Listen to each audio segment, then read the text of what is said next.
उपस्थित आमा बुवा दाजुभाइ दिदीबहिनीहरू, यो देश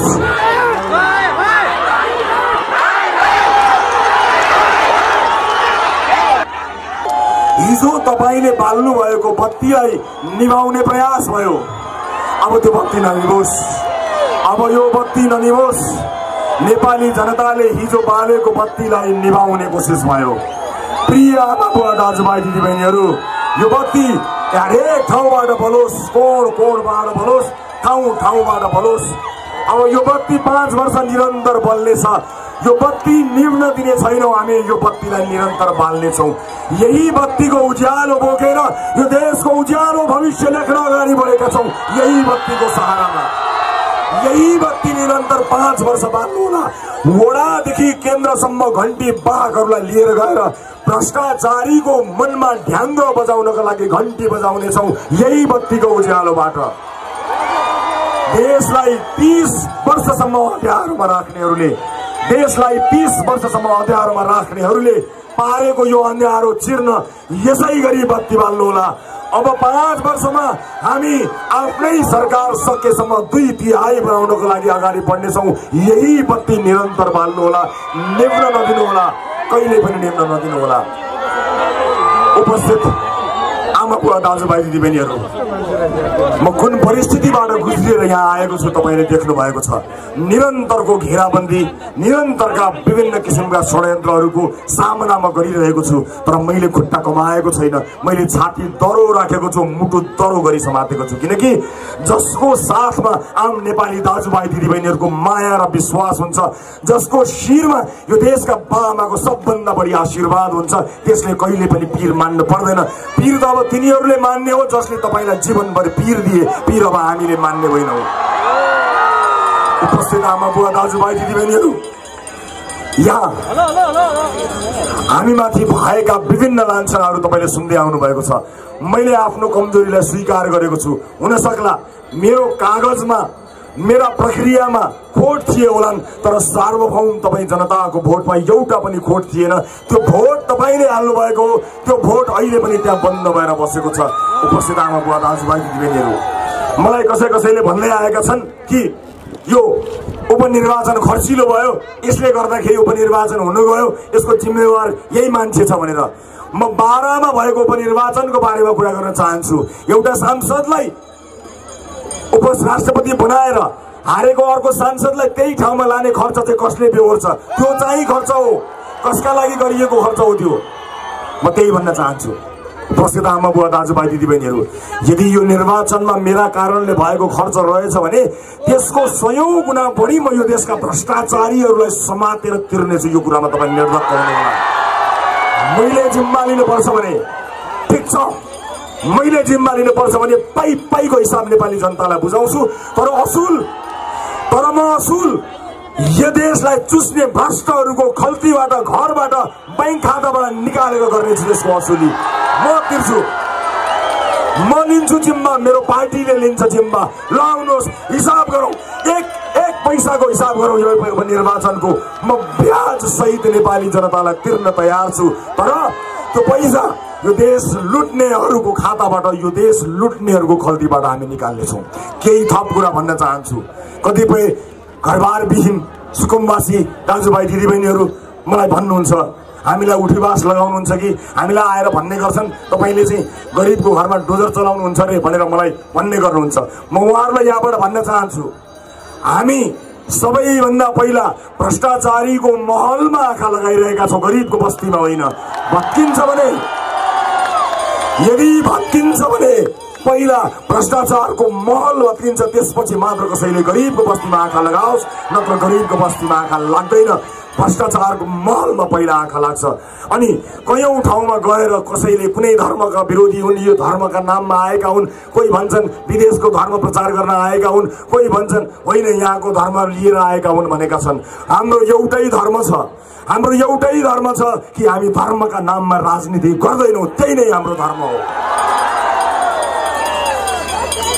मान्छेको सबैभन्दा ठुलो धर्म भनेको मानव धर्म हो। त्यो मानव धर्मलाई मानेर मानिसहरूको सेवालाई हामीले आफ्नो धर्म बनाएका छौँ र मानिसहरूको सेवा यो देशको सेवालाई सबैभन्दा ठुलो धर्म बनाएका छौँ।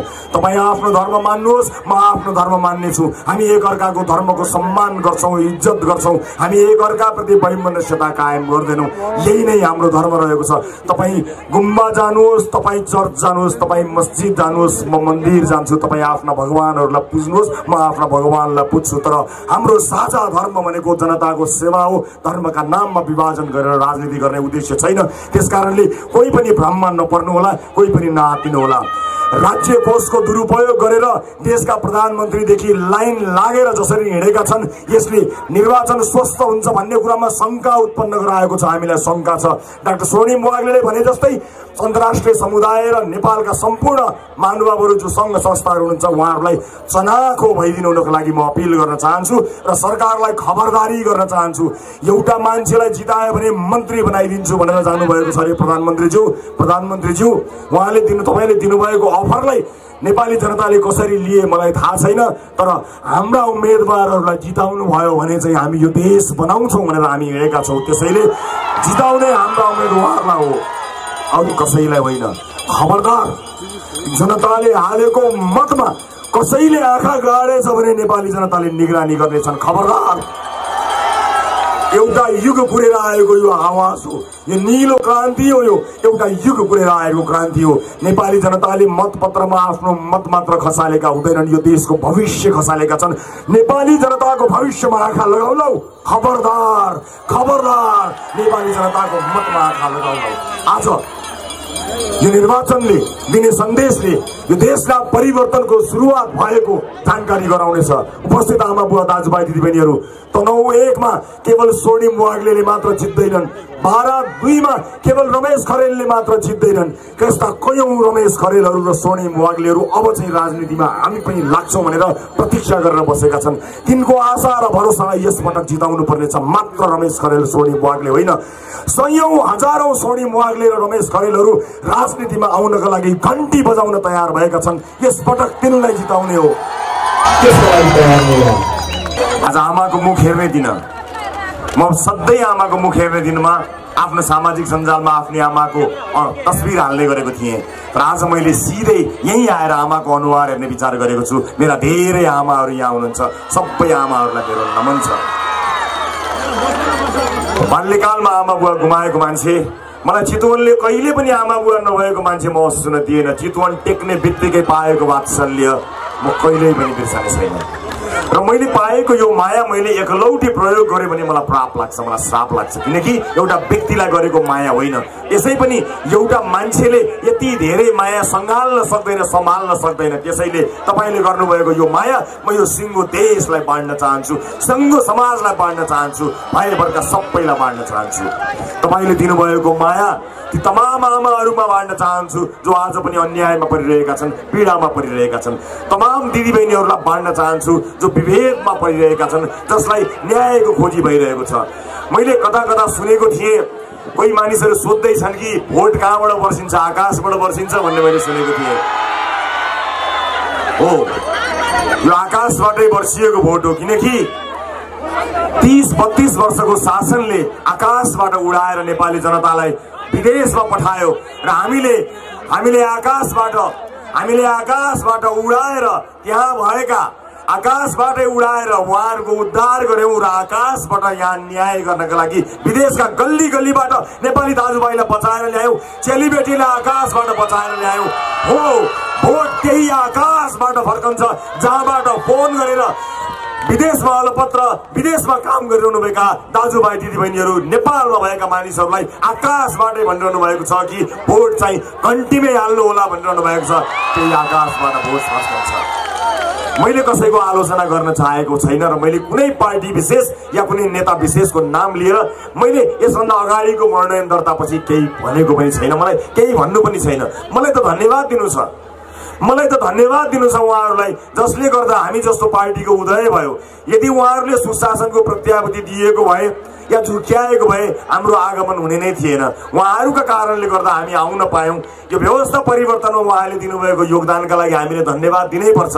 त्यही टेकेर हामीले यो देशलाई सुशासनको बाटोमा लिएर जान खोजेको, समृद्धिको बाटोमा लिएर जान खोजेको हो। अहिले हामीलाई गाली नगर्ने कुनै नेतै छैन, कुनै पार्टी नै छैन। तपाईँले देखिरहनु भएको छ। आमा बुवा दाजुभाइ दिदीबहिनीहरू, उहाँहरूलाई मेरो एउटै भनाइ छ। गत निर्वाचनमा तपाईँले रोपेको एउटा बिरुवा हुँ म।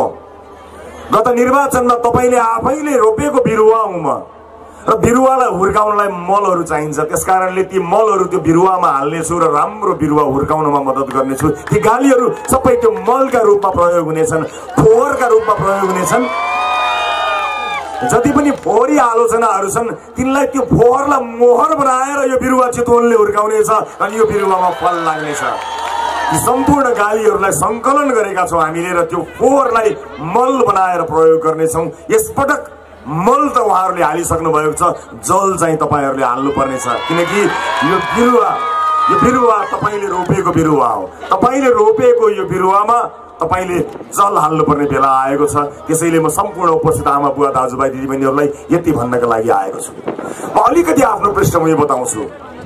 म लामो समयदेखि, सानै उमेरदेखि केही फरक ढङ्गमा केही काम गरौँ भनेर आएको थिएँ।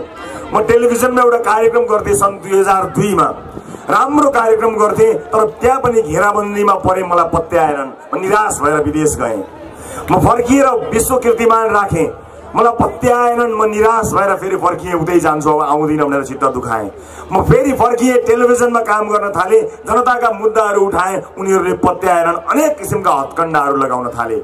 मैले निरन्तर रूपमा विदेशमा अलपत्र परेका नागरिकहरूको पीडाको प्रतिनिधित्व गर्न खोजेँ, गाउँ बस्तीमा जनताको दुःख देखाउन खोजेँ। उनीहरूले पत्याएनन्, सुनेनन्। होइन भने हामीले निरन्तर त्यो आवाज उठाउँदै गयौँ, तर नेपाली जनताले अनुमोदन गर्दै गर्दै गर्दै गर्दै अगाडि लिएर गयो।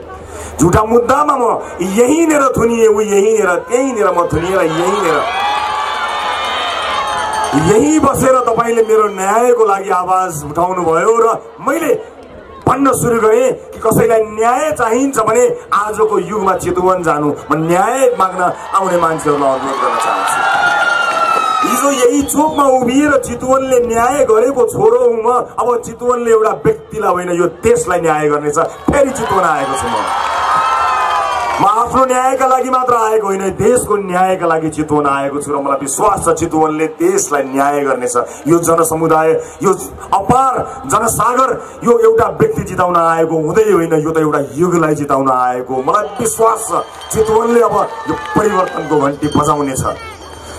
गत निर्वाचनमा हामीले ल्याएको परिणाम एउटा शान्त विद्रोह थियो। राज्यलाई थाहा थिएन, शक्ति केन्द्रहरूलाई थाहा थिएन, हेपेका थिए कहाँ आउँछ र हड्ड भयो त्यो एउटा पिउसोले जित्छ भन्ठानेका थिए। तर हामीलाई थाहा थियो, किनकि हामीले यो आगोको झिल्को त चितवनमा सल्काएका हो नि। चितवनले चाहेपछि नहुने कुरै थिएन।